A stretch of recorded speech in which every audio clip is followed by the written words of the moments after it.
Et donc, pour le faire à l'ancienne, c'est beaucoup de photos, et puis il faut les,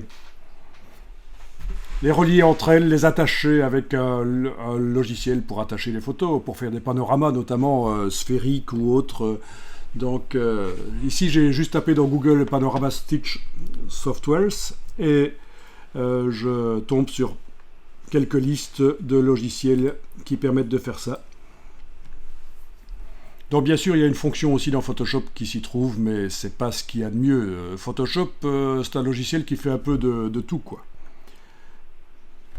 Et donc, il le fait pas toujours de manière excellente.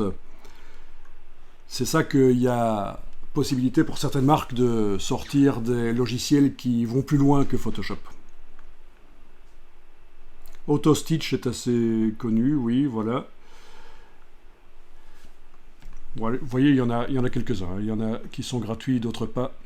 Ok, donc l'internet ici n'est pas extrêmement rapide, donc j'ai un peu de difficulté à afficher les images, mais bon, voilà.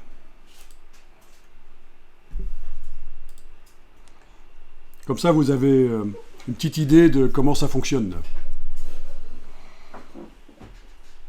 On va vraiment de plus en plus vers le facile, c'est-à-dire que des choses, ça c'est typique, hein, ça, les panoramas, ça fait plus de 20 ans que ça existe, hein, ça, avant 2000, ça existait, il y avait des photographes qui faisaient des panoramas en attachant des photos ensemble comme ça qu'ils avaient photographiées sur un pied avec le point nodal, mais on va de plus en plus vers la facilité. Donc maintenant, vraiment, un enfant peut utiliser un appareil photo 360 degrés, une caméra 360 degrés et en faire quelque chose.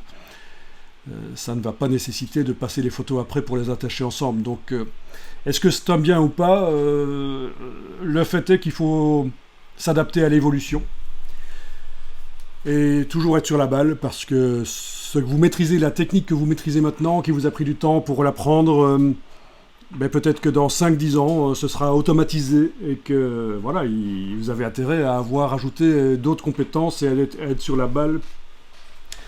Il faut parfois faire le deuil du temps qu'on a passé à apprendre des choses. Ça, c'est typique hein, dans des matières qui bougent beaucoup, comme tout ce qui est image, numérique, voilà.